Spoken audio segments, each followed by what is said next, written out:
Hello everyone. Thank you for joining me again today. In my last discussion, I shared with you 5 tips for creating that wow resume. And I promised that I would come back and talk to you about the content of the resume, what to include in your CV. And here I am. My name is Batje, and I'm founder for HumHr, an organization that provides career management solutions for humanitarians and human resources solutions for humanitarian organizations. I have over 15 years experience in the human resources field. I've worked in different environments, different contexts, including the Caribbean, Africa, and the United States of America. I've been heavily involved in talent sourcing, which means I have seen a lot of CVs. And I have also written a lot of CVs. And from all that experience, I'd like to glean a few tips that can help you to write out a CV. There are 3 different types of CV formats. The first is the chronological. The second is functional. And the third is hybrid or combination. The chronological CV is the most common type and is the one that I'm going to talk about today. The chronological one places emphasis on your professional experience. And this is more suited to someone who has seen that advancement in career, someone who has been a monitoring and evaluation specialist for a long time and wants to showcase that progression in experience. The functional CV is more suited to a recent graduate, maybe someone also who is career transitioning and wants to highlight more the skills and their expertise rather than the gradual progression of experience. The third one, which is a combination or hybrid, and as its name suggests, it's a combination of the first 2, the chronological and the functional. So the hybrid is the one where you pick and choose depending on the position that you want to apply for, whether you're going to place emphasis on your professional experience or you're going to place emphasis on your skills and expertise. So it's really dependent on what you want to achieve at that particular time. So on to the chronological one. I'm going to talk about the headings and also what you need to include underneath those headings. Let's remember that a CV says, who are you? It answers the question, who am I? And why am I the best person for this position? Or why am I the best person for your organization? What added value do I bring to a prospective employer? So in terms of the headings, the first thing that you will include in your CV is your name and your contact information. And this may seem obvious, but please ensure that your contact information is relevant. It's the current information. You wouldn't want to miss an interview just because you put in your phone number for your home in Nigeria when you are currently based in Nairobi. So ensure that it's information and that is relevant today and someone will be able to contact you. There is a special headline, and the headline states, who am I? Who are you? Are you a monitoring and evaluation specialist? Are you an emergency preparedness specialist? Are you a public health specialist? Are you a monitoring and evaluation professional? Are you an management and information management and reporting professional? Who are you? And that's what the headline will say clearly up front.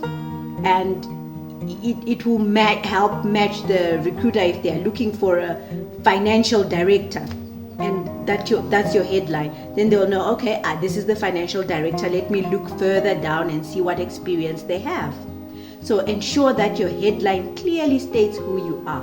If you're a human resources specialist, say so. If you are further like a talent talent sourcing specialist, then you want to say that straight away.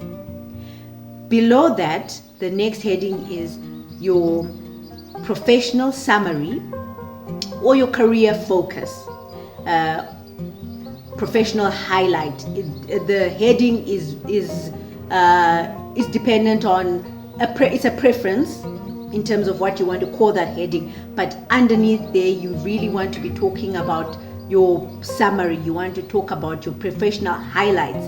You want to talk about your hard and soft skills. You know, I'm a dedicated monitoring and evaluation specialist with excellent attention to detail, and then you want to bring in a major accomplishment there, key result area that you're really proud of, that is measurable, that you want to put there. I have managed budgets of over $2 million US dollars under USAID grants. So that's where you put it in there, managed budgets of $2 million for USAID grants, so that it's clear in your summary exactly what you do and what accomplishments you've done and what you can bring, what you can bring to the employer, prospective employer, what you can bring to the position. The next heading would be your professional experience or your career summary. And there you are now going to showcase your career progression. You do it reverse chronological style, where you start with your current position. You are going to put there the organization that you work for, your job title, and the years that when you started and when you ended. If it's your current position, you would say maybe January 2018 to present. And then you want to put in immediately after that 2 to 3 sentences just summarizing the responsibilities of your role. Make it less than 40 words, that paragraph, just for easy readability, and just put in the highlights, the major highlights, major responsibilities. And then what I think is the most crucial part of any CV are the accomplishments. So for each row after that, including that one, every single row, you want to come up with about 5 accomplishments, 5 key things that you did within that organization that added value. And we use a model called challenge, process, result.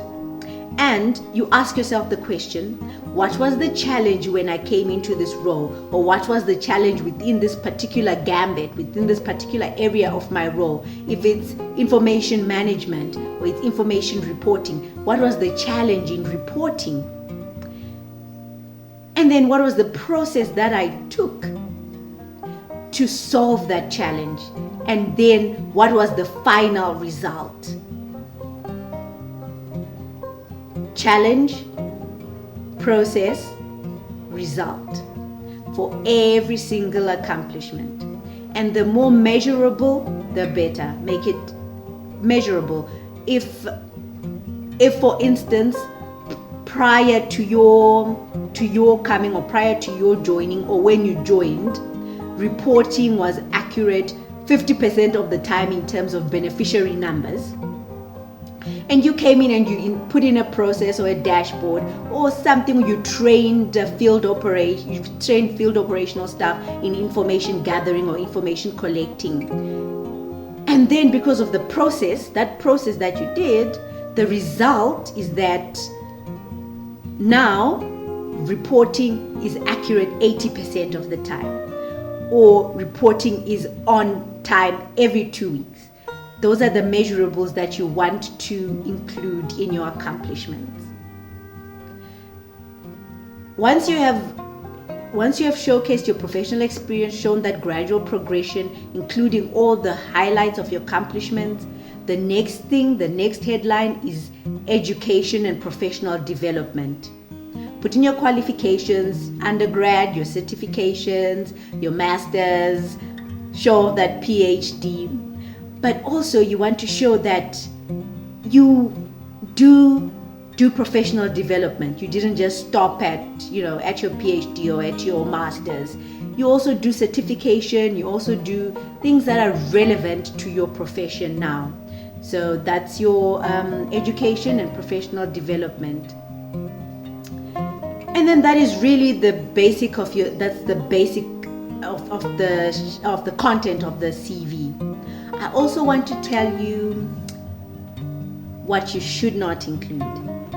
I have seen a lot of CVs that have the statement at the bottom, references available upon request.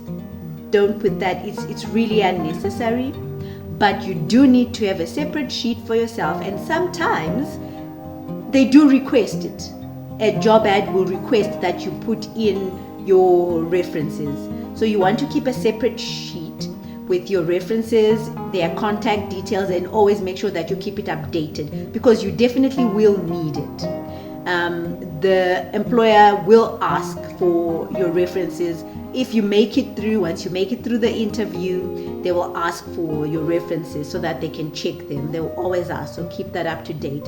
I do go a step further, and I encourage that you request endorsements from your ex-supervisors, your current supervisors, colleagues that you've worked with on certain projects.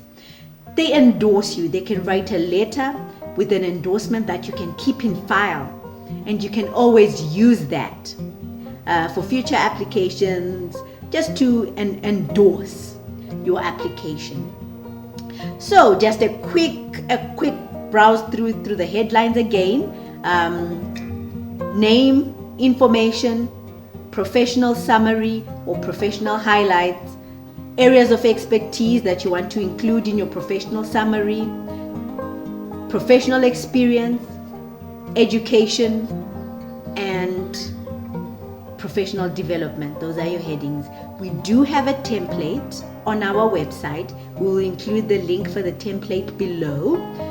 So please do take a look at it, and I hope that it will be useful for you as you write your resume. Thank you once again for joining me. Please click the like button and subscribe so that you can be notified when I do another video.